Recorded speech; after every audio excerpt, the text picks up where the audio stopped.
महत्त्वाची बातमी बीडमधनं येते, कारण बीडमध्ये मंत्री धनंजय मुंडेंच्या कार्यकर्त्यावर गुन्हा दाखल करण्यात आलाय। कैलास फड या कार्यकर्त्यावर गुन्हा दाखल झालाय।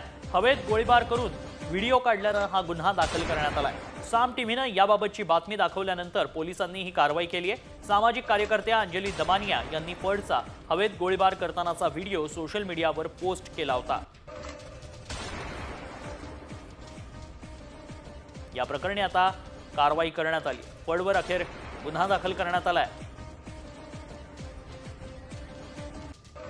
दरम्यान याआधी अंजली दमानिया यांनी काय ट्विट केलं होतं तेही पाहूया। बीडमध्ये पिस्तुलाची थैमान 1222 शस्त्र परवानाधारक। इतक्या प्रचंड प्रमाणात शस्त्र परवाने का देण्यात आले? परभणीत 32 आहेत, तर अमरावती ग्रामीणमध्ये 243 शस्त्र परवाने आहेत। बीडमध्ये इतक्या मोठ्या प्रमाणावर का आणि कुणाच्या वरदहस्तानं पिस्तुलाचे परवाने देण्यात आलेत? 1222 अधिकृत शस्त्र परवाने, मग अनधिकृत किती असतील? वाल्मिक कराड यांच्या नावावर लायसन्स आहे। त्यांच्या गटातले कैलाश फड, निखिल फड या दोघांकडे कोणतंही लायसन्स नाही। एसपींना मेसेज पाठवला, अटकेची मागणी केली आहे।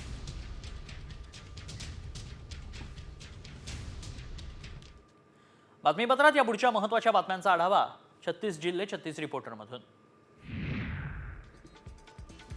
नांदेडमध्ये केळीवर करपा रोगाचा प्रादुर्भाव झालाय, यामुळे शेतकरी हैराण झालाय। सतत वातावरणात बदल होत असल्यानं याचा फटका केळीवर बसलाय।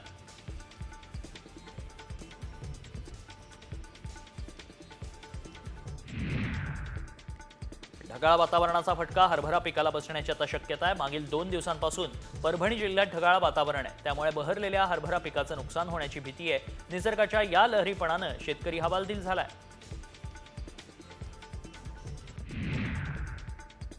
धुळ्यात गेल्या काही दिवसांपासून वातावरणात प्रचंड धुकं पाहायला मिळतंय।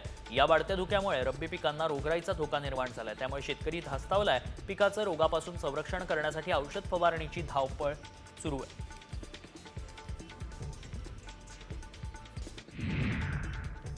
नंदुरबार जिल्ह्यात ढगाळ वातावरण आहे। 2 दिवसापासून थंडीचा जोर कमी झाल्यानं पिकांना फटका बसणार आहे।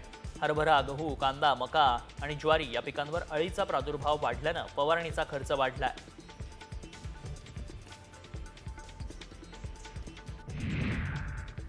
प्रसिद्ध नागपुरी संत्र्याच्या दरात मोठी घसरण झाली आहे। गेल्या वर्षीच्या तुलनेत प्रति टन 8 ते 10 हजारांनी दर घसरलाय। उत्पादन जास्त झाल्यानं दरात घसरण झाली आहे।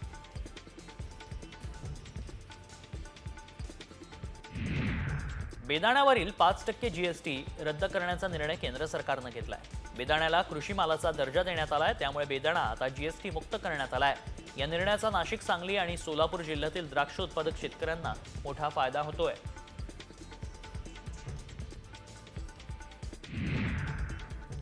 तुमसर कृषी उत्पन्न बाजार समितीमध्ये धान्याची पोती ट्रकमध्ये लोडिंग आणि अनलोडिंग करण्यासाठी बिहारमधून हमाल दाखल झाले। एका पोत्याच्या चढाईला 10 रुपये देण्यात येत असून दिवसाला एक हमाल 600 ते 700 रुपये कमावतोय। स्थानिक हमालांची संख्या कमी झाल्यानं बिहारमधून हमालांना बोलावण्यात आल्याची माहिती मिळते।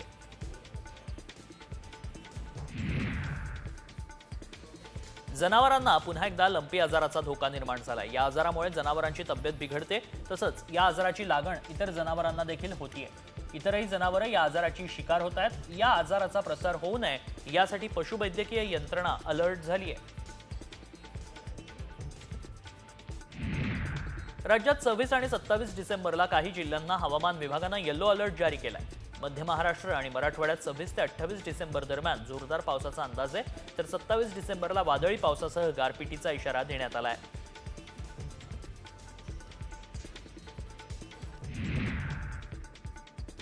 विदर्भात हिवाळ्यात अवकाळी पावसाचा तडाखा बसण्याची शक्यता आहे। 26-27 डिसेंबरच्या दरम्यान पश्चिम विदर्भात अवकाळी पाऊस आणि काही ठिकाणी गारपीट होण्याचा अंदाज नागपूर प्रादेशिक हवामान विभागानं वर्तवलाय।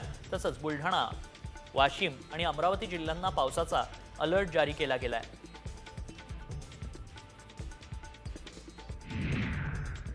धुळ्यातल्या नूरनगर शिवारातील 3 शेतकऱ्यांच्या साहित्याला अज्ञात व्यक्तीनं आग लावली आहे। शेतकऱ्याच्या शेतमालाचं यात मोठ्या प्रमाणात नुकसान झालंय। घटनेची चौकशी करून दोषींवर कारवाई करावी आणि नुकसानग्रस्त शेतकऱ्यांना तातडीनं भरपाई मिळावी अशी मागणी शेतकऱ्यांनी केली आहे। कल्याणमधून बेपत्ता झालेल्या 13 वर्षीय मुलीचा मृतदेह अखेर सापडलाय। कल्याणजवळ बापगाव परिसरात हा मृतदेह सापडलाय। गेल्या 24 तासांपासून कल्याण पूर्वेच्या चक्कीनाका परिसरात ही मुलगी बेपत्ता होती। मुलीची हत्या झाल्याची प्राथमिक माहिती समोर येते। कल्याण कोळसेवाडी आणि पडघा पोलिसांकडून या प्रकरणाचा तपास सुरू झालाय।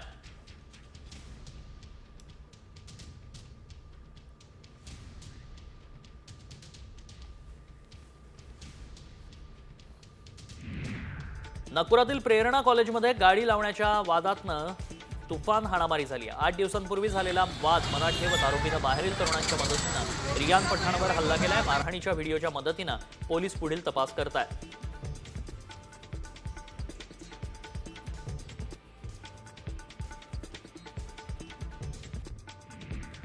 पुण्यात 3 तरुणांनी वाहनं आणि दुकानाची तोडफोड केली। लोहगाव परिसरातील तोडफोडीचा धक्कादायक व्हिडिओ समोर आलाय। या व्हिडिओत तरुण बांबू आणि दगडांनी तोडफोड करताना दिसतोय। पुणे पोलिसांकडून या तरुणांचा शोध घेण्याचा प्रयत्न सुरू आहे।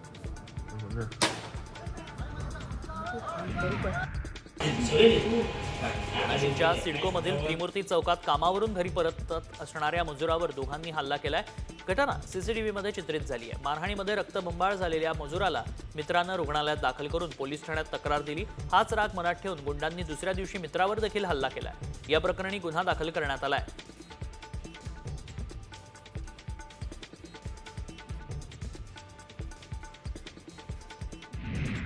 डोंबिवली स्टेशन परिसरात अज्ञात चोरट्यांनी 9 ते 10 दुकानं फोडून लाखो रुपयांचा मुद्देमाल लंपास केलाय। सीसीटीव्हीमध्ये ही सगळी घटना चित्रित झाली असून व्यापाऱ्यांमध्ये भीतीचं वातावरण आहे। पोलीस स्टेशनच्या परिसरात चोरी करून चोरट्यांनी पोलिसांना आवाहन दिल्याचं बोललं जात आहे।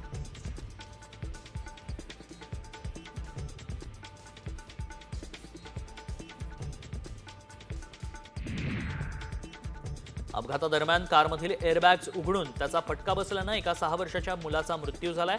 वाशी येथील ब्लू डायमंड चौकात हा विचित्र अपघात घडला असून संबंधित कार चालकाविरोधात पोलिसांनी गुन्हा दाखल केलाय। एअरबॅग उघडताच मानेजवळ झटका बसल्यानं मुलाचा मृत्यू झाल्याचा अंदाज डॉक्टरांनी व्यक्त केलाय।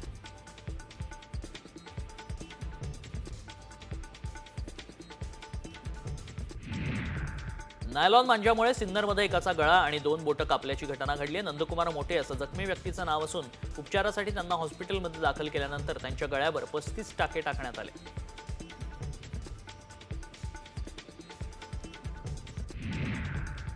जालन्यातील कोळेगाव फाट्याजवळ एसटी बसला भीषण अपघात झालाय। चालकाचं बसवरील नियंत्रण सुटल्यानं अपघात झाल्याची प्राथमिक माहिती आहे। कोळेगाव घाट रस्ता चढताना बस 20 फूट खड्ड्यात जाऊन पलटली आहे। अमरावतीतील संत गाडगेबाबा विद्यापीठ परिसरात धुमाकूळ घालणाऱ्या बिबट्याला अखेर जेरबंद करण्यात यश आलंय। बिबट्यानं कामगारावर हल्ला केला होता। यात कामगार किरकोळ जखमी झाला। वन विभागानं बिबट्याला रेस्क्यू करत जेरबंद केलाय।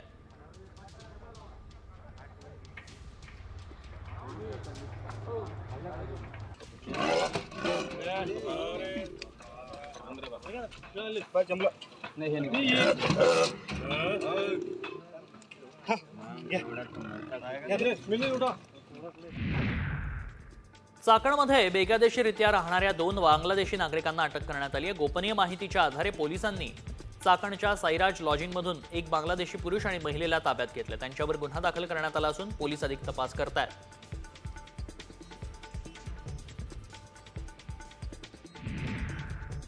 संभाजीनगरमध्ये 21 कोटींचा घोटाळा करणाऱ्या कंत्राटी कर्मचाऱ्याचे अनेक कारनामे समोर आले। या पैशातून एका आरोपीनं गर्लफ्रेंडला 4 BHK flat, BMW car, BMW bike खरेदी केल्याचं उघडकीस आलं। दुसऱ्या आरोपीनं SUV कार खरेदी केल्याचं दिसतंय। पोलिसांनी 2 आरोपींना अटक केली असून मुख्य आरोपी मात्र फरार आहे।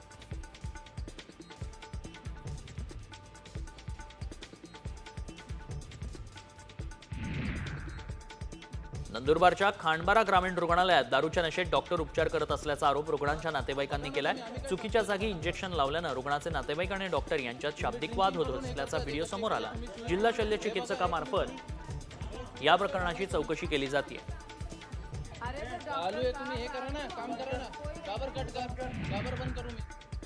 आणि आता बातमी पुण्यातनं बघायची आहे। पुण्यामध्ये आयोजित केलेल्या भीमथडी यात्रेला सुट्ट्यांमुळे मोठी गर्दी झाल्याचं पाहायला मिळतंय। राज्यातील कला संस्कृतीचं प्रदर्शन आणि महिला बचत गटांना आर्थिक ताकद देणारी भीमथडी जत्रा पुणेकरांसाठी पर्वणीच ठरते। राज्यातील 18 पेक्षा जास्त जिल्ह्यांसह देशातील 12 राज्यांमधून महिला बचत गट आणि महिला उद्योजक सहभागी झाले। त्यांच्यासाठी 325 स्टॉल्स उपलब्ध करून देण्यात आलेत। ग्रामीण भागातील महिला उत्पादकांना आर्थिकदृष्ट्या सक्षम करण्याचा प्रयत्न म्हणून ही जत्रा गेल्या 18 वर्षापासून दरवर्षी भरवली जाते।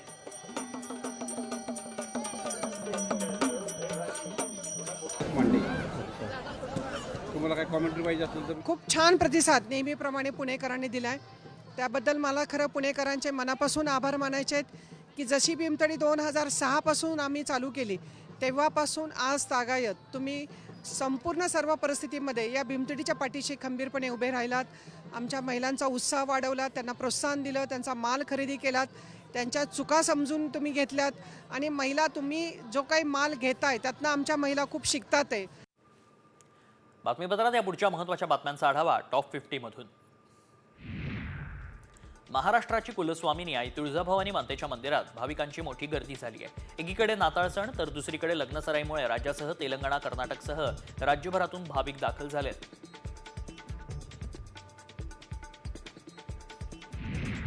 कोल्हापुरात राज्यभरातील पर्यटकांनी मोठी गर्दी केली आहे। अंबाबाई मंदिर परिसरही भाविकांनी फुलून गेलाय। पहाटेपासून पर्यटक भाविकांनी मोठ्या प्रमाणावर अंबाबाई देवीच्या दर्शनासाठी गर्दी केली आहे।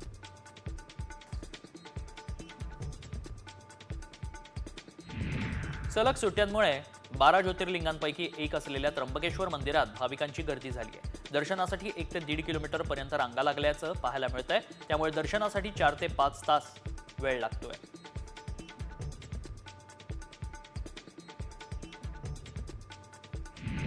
शेगावमध्ये भाविकांची मोठी गर्दी पाहायला मिळाली आहे। मंदिर प्रशासनाकडून देखील येणाऱ्या भाविकांची गैरसोय होऊ नये म्हणून विशेष खबरदारी घेतली जाते।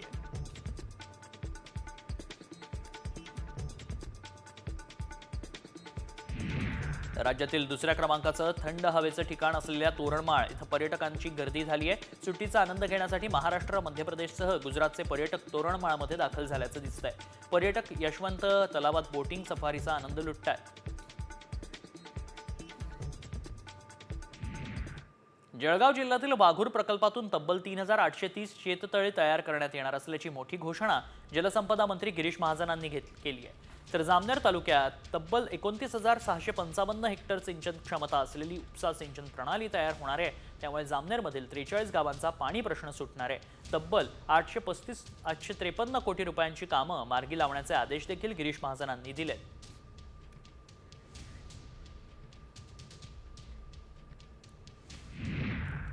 सिंधुदुर्गमधील देवगड, मालवण आणि वेंगुर्ला समुद्र किनाऱ्यावर पर्यटक गर्दी करतायत। तसंच मालवण किल्ला पाहण्याकडे पर्यटकांचा कल दिसतोय। राज्यातील शाळांच्या सहली सुरू झाल्यात, त्यामुळे सहली देखील समुद्र किनारी भेट देऊन पर्यटनाचा आनंद घेताना दिसतायत।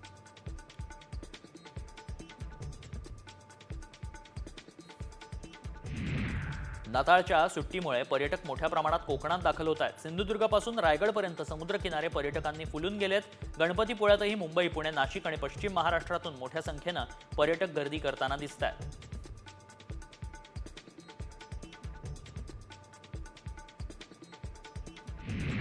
सरत्या वर्षाला निरोप देण्यासाठी पर्यटक रायगडच्या समुद्र किनाऱ्यांवर पोहोचल्याचं दिसतंय। अलिबागमधल्या सगळ्या बीचवर पर्यटकांनी गर्दी केली। वॉटर स्पोर्ट्ससह सी फूड आणि स्थानिक पक्वान्नांचा आस्वाद पर्यटक घेत आहेत।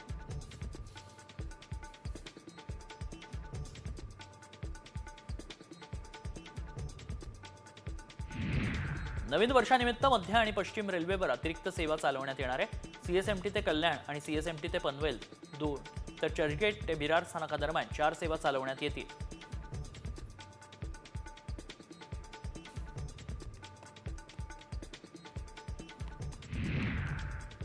नाताळनिमित्त उद्या सार्वजनिक सुट्टी आहे। मात्र राणीची बाग उद्या पर्यटकांसाठी खुली राहणार असून गुरुवारी बंद राहणार आहे।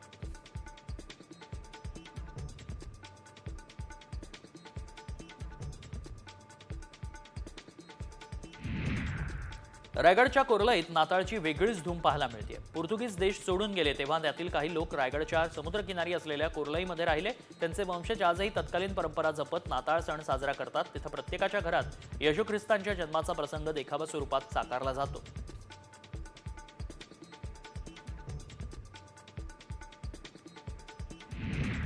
पालकांच्या लेखी परवानगीशिवाय शाळांना कोणत्याही विद्यार्थ्याला सांताक्लॉज बनवता येणार नाही. बालहक्क आयोगानंच तसे आदेश दिलेत. तसंच विद्यार्थ्यांना सांताक्लॉज बनवल्यावर कोणताही वाद झाल्यास शाळेवरती कायदेशीर कारवाई केली जाणार आहे.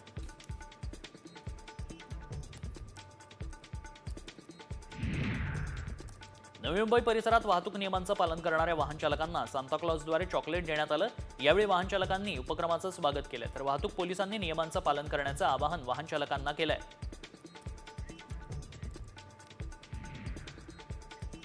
कोणाचा बापही आला तरी देशमुख हत्या प्रकरण दबू देणार नाही असा इशारा जरांगे पाटलांनी दिलाय. मराठा आंदोलक मनोज जरांगेंनी उद्या मस्साजोगला जात असल्याची ही घोषणा केली आहे.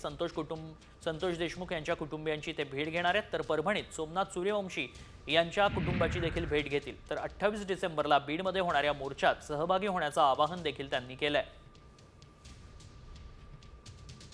28 तारखेला डिसेंबरच्या सगळ्यांनी डिसेंबर 28ला त्या मोर्चात सहभागी व्हावं, कारण ते मॅटर नाही दबू देत.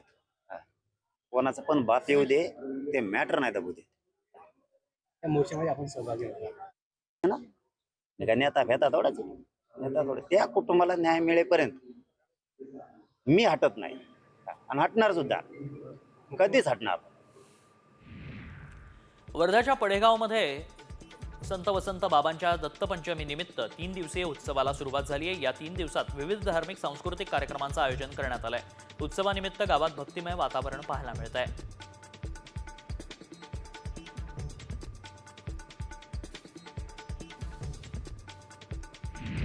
अयोध्येमध्ये रामलल्लाच्या प्राणप्रतिष्ठा महोत्सवानिमित्त 11 ते 13 जानेवारी असे 3 दिवसीय भव्य उत्सवाचं आयोजन करण्यात आलं. 11 जानेवारी रोजी दुपारी 12:20 रामलल्लांचा अभिषेक आणि भव्य आरती केली जाणार आहे, तर राम मंदिर परिसरात यज्ञ मंडप टाकला जाईल.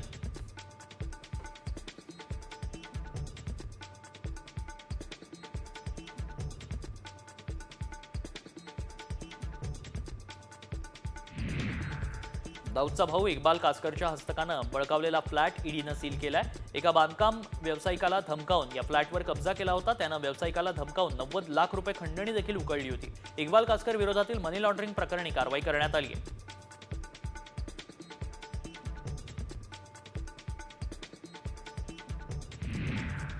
मोबाईल रिचार्जसाठी आता जादा पैसे मोजावे लागणार नाहीत, कारण 10 रुपयांपासून टॉपअप प्लॅन्स उपलब्ध होणार आहेत. कॉलिंग आणि SMS-साठीही वेगळा स्पेशल प्लॅन मिळणार आहे. मोबाईल कंपन्यांच्या मनमानीला चाप लावत ट्रायनं नवे नियम जारी केले, त्यामुळे 2G सिम कार्ड वापरणाऱ्यांना याचा सर्वाधिक फायदा होणार आहे.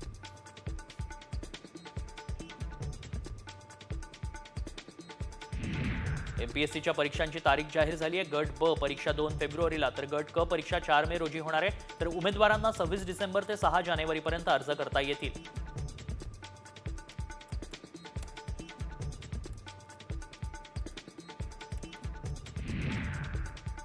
अमित शहांनी केलेल्या वक्तव्याच्या निषेधार्थ बसपानं बारामतीत धरणं आंदोलन केलं. नगरपालिकेसमोर बसपाचे कार्यकर्ते आक्रमक झाल्याचं पाहायला मिळालं. यावेळी परभणी घटनेचा देखील निषेध करण्यात आला.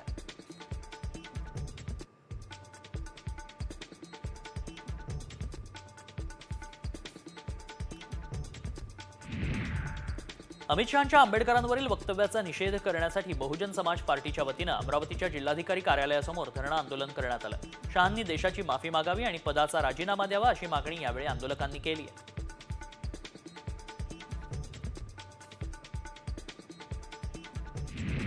नंदुरबारमध्ये अमित शहांच्या निषेधार्थ काँग्रेस आक्रमक झाली आहे. अमित शहा राजीनामा द्या अशा घोषणा दिल्या गेल्या. बाबासाहेब आंबेडकरांच्या स्मारकाजवळ काँग्रेसनं जोरदार घोषणाबाजी करत आंदोलन केलंय.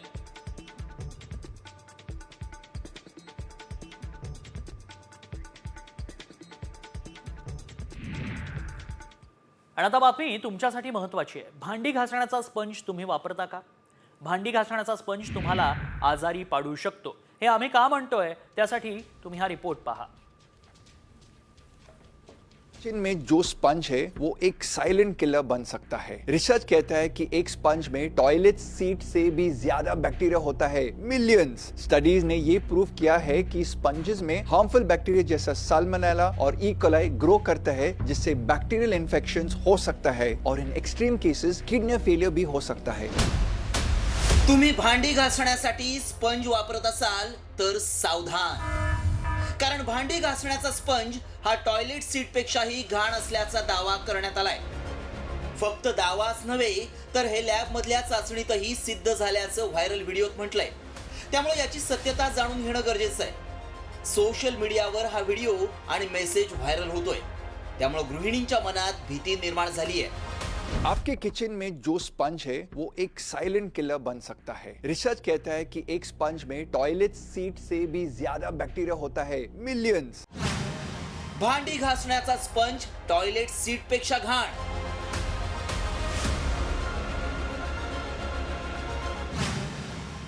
स्पंज मधील बॅक्टेरिया आरोग्याला घातक.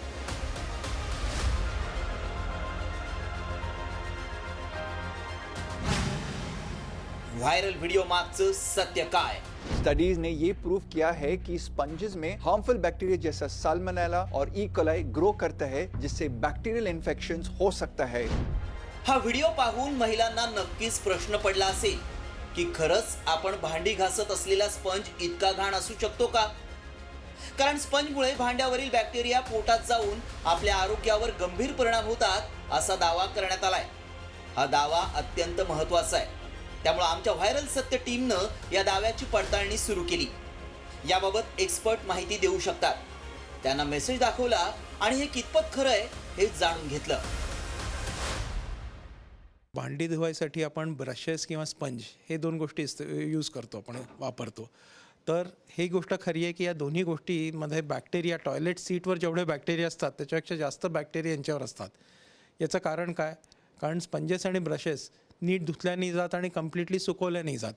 त्याच्यामुळे ओलावा असल्यामुळे बॅक्टेरिया लवकर ग्रो होतात. त्यामुळं आमच्या पडताळणीत काय सत्य समोर आलं पाहूया.